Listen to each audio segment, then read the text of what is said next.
आयात घेतल्यानंतर आपण काय करतो त्या आयतामध्ये निसर्ग, झाड, पान, फूल आणायचं, छोटे छोटे पानं काढून आणायचे.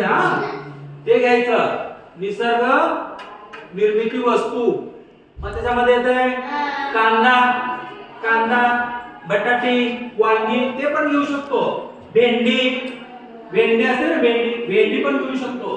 मग ते घेतल्यानंतर आम्ही विविध वस्तू म्हणजे पेन, कागद, रबर, पेन्सिल, जे वस्तू असतात ना, टाकाऊ ते घ्यायचे आणि रंगात बुडून त्याची पण ठसे आपण मारू शकतो. ठसे घेऊन मग त्याचे ठसे घ्यायचे. पान असताना पान आणलंय, पानाच्या मागे रंग लावायचं, चिटकवायचं पेपर. मग कसं असतं ते पेपर आपल्याला जसं ठसे घेतलं तसं दिसतंय. त्याने केलं का नाही? पानाला रंग लावला तरी निळा, नारंगी, पिवळा छान होतं का नाही? असं पान घ्यायचंय. पान म्हणजे काय केलेलं आहे? पेनचं टोपण इकडे असं बुडवलं. हे असे किनार म्हणजे काय, साडेशेची किनार करायचं आपल्याला. तर त्यासाठी आपल्याला त्याची पुनरावृत्ती करायचं. परत एका साडीवर कसं, आता तुमच्या ड्रेसवर कसं चौरस आहे का नाही? रंग आहे का नाही? तसं त्या साडीच्या किनाऱ्यावर पुनरावृत्ती असतं. मोर असतंय, फूल असतंय, बघितलं मी.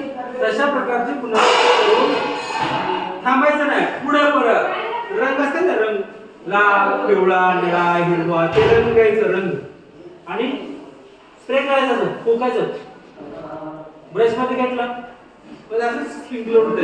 याच्यावर कसं बघा टिपके पडतात की नाही, तसं टिपके पडतात.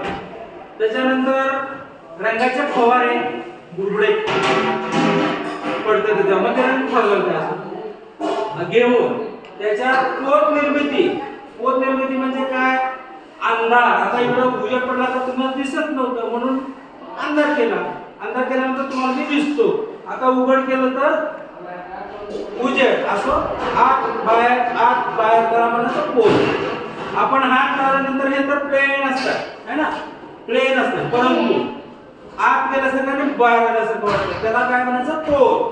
पोत निर्मितीचा डोक्यात विचार आणायचा. आणि त्या पद्धतीनं कपड्यासाठी पण एक रचना असते. कपड्यासाठी किंवा साडी है ना, साडीसाठी किनार, पदर, त्याच्यासाठी आपण एक संकल्प चित्र तयार करायचं आहे.